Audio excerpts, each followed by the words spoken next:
Who are the people you tell when something interesting happens? When you see something interesting, when you get some good news?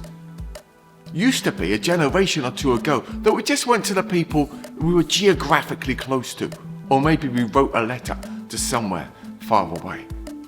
And then it became those people we could telephone, text, as technology changed.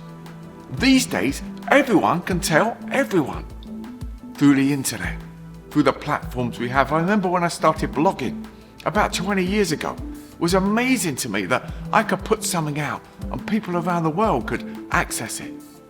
And these days, through social media platforms like this, anyone can get their story out. They can get their viewpoint heard.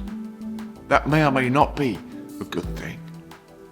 This week in our church, we were talking about telling stories. We were based on Psalm 107, which says, give thanks to the Lord. Then it says that the redeemed of the Lord say so, that the redeemed of the Lord tell their story. And it then has 4 stories of God rescuing his people as part of God's overall story of rescuing, of making a people for himself that we read in the Old Testament, starting from Exodus, which is what we're looking at in our main teaching series.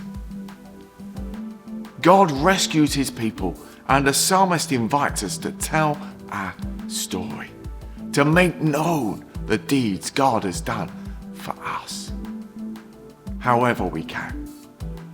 Do you have a story to tell about God's rescue? If you're a Christian, you do, because that's the story, that God rescues us. It says in book of Colossians, from the dominion of darkness and brings us into the kingdom of the Son he loves, in whom we have redemption, the forgiveness of sins. But maybe you have an ongoing story of something God is doing even now, because God is still at work. May we be a people who share our stories, who encourage one another. When God answers prayer, when we're in the midst of struggle, we're in this together.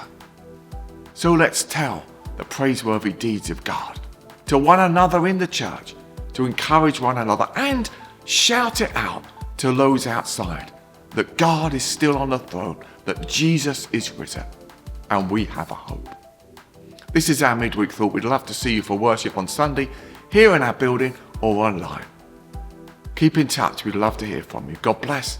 Take care.